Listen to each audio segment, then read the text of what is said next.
سب کچھ ٹھیک تھا مگر اچانک ڈرائیور کی آنکھ لگ گئی اور گاڑی بے قابو ہوتے کبھی دائیں طرف جاتی تو کبھی بائیں طرف۔ پورے بس میں صرف مسافروں کی چیخیں ہی تھیں، جس میں سکینہ اور اس کی بیٹیاں بھی شامل تھیں۔ سکینہ ریدا کو سینے سے پنجے، کبھی عائشہ کو پکڑتی، کبھی زینب اور ریدا کو۔ اس کا بس چلتا تو اپنی تینوں بیٹیوں کو خود میں چھپا لے گی۔ کچھ ہی سیکنڈ کا یہی سلسلہ چلتا رہا۔ پورا بس بچوں، عورتوں اور مردوں کی چیخنے سے گونج رہا تھا۔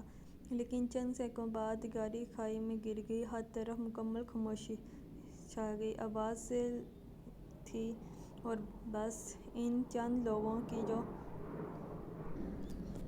جو ابھی زندہ تھے، جن کی تابناک گروہوں کی آوازیں آ رہی تھیں۔ سکینہ نے آخری دفعہ بمشکل آنکھ کھول کر دیکھا تو ریدا کو اپنی گود میں چھپایا تھا، جس کی وجہ سے وہ بالکل ٹھیک تھی۔ بس چند معمولی چوٹیں آئی تھیں اور وہ امی امی کہتے بے تحاشا رو رہے تھے۔ اس کے بعد اس نے اپنی بائیں جانب اپنی تینوں ننھی کلیوں کو دیکھا۔ عائشہ کا چہرہ نظر نہیں آ رہا تھا کیونکہ وہ سیٹ سے نیچے گری ہوئی تھی۔ زینب کے سر سے خون دھار کی صورت میں بہہ رہا تھا۔ اپنی بیٹیوں کو ایسی حالت میں دیکھتے ہوئے سکینہ کا منہ تو اسی وقت بند تھا۔ چاہ کر بھی وہ کچھ نہیں بول پا رہی تھی، لیکن آنکھوں میں آنسو ریدا رو رہی تھی۔ آخری نظر سکینہ کی فاطمہ پر گئی تھی، جو سکینہ کے بالکل قریب تھی۔ اس کی سانسیں تو بند تھیں مگر اس کی آنکھیں کھلی رہ گئی تھیں۔ اسے دیکھتے دیکھتے سکینہ کی اپنی آنکھیں بھی بند ہو گئیں، ہمیشہ ہمیشہ کے لیے۔ راشد اس وقت گھر سے باہر ایک ہوٹل میں موجود کھانا کھا رہا تھا۔ جب اسے اطلاع ملی تو تینوں بیٹیوں اور بیوی کو گھر لایا گیا۔ ایان، ریحان اور ریدا کی دردناک چیخیں آنے والے لوگوں کو بھی رلا رہی تھیں۔ سکینہ کا بھائی اور اس کی بہن بھی آئے تھے۔ کچھ لوگ جنازے کے بعد ہی چلے گئے، جبکہ کچھ مہمان ابھی بھی موجود تھے، لیکن کب تک موجود رہتے۔ آخر 3 دن بعد گھر بالکل خالی تھا، سب چلے گئے۔ ایان اور ریحان کو راشد اپنے ساتھ لے جاتا، جبکہ ریدا اکیلے ہی گھر میں رہتی۔ کبھی اسے ایسا لگتا جیسے امی بلا رہی ہوں، کبھی ایسا محسوس ہوتا جیسے عائشہ بلا رہی ہو۔ وہ سارا دن کبھی ماں کو یاد کرتی رہتی تو کبھی بہنوں کو۔ ان راتوں کو تو وہ روتے روتے ہی ان کمرے میں اکیلے سو جاتی۔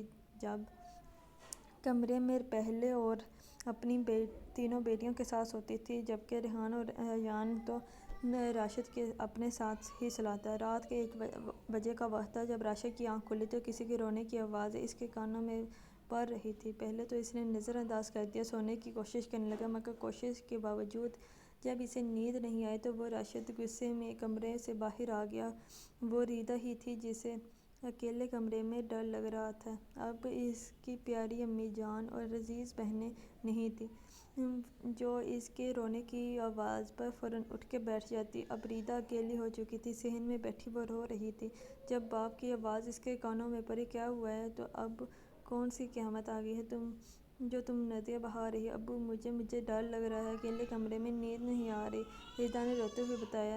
تو کیا کروں اب میں رات کے اس وقت پورے محلے کو یہاں گھر پر جمع کر دوں کہ میڈم صاحبہ کو ڈر لگ رہا ہے؟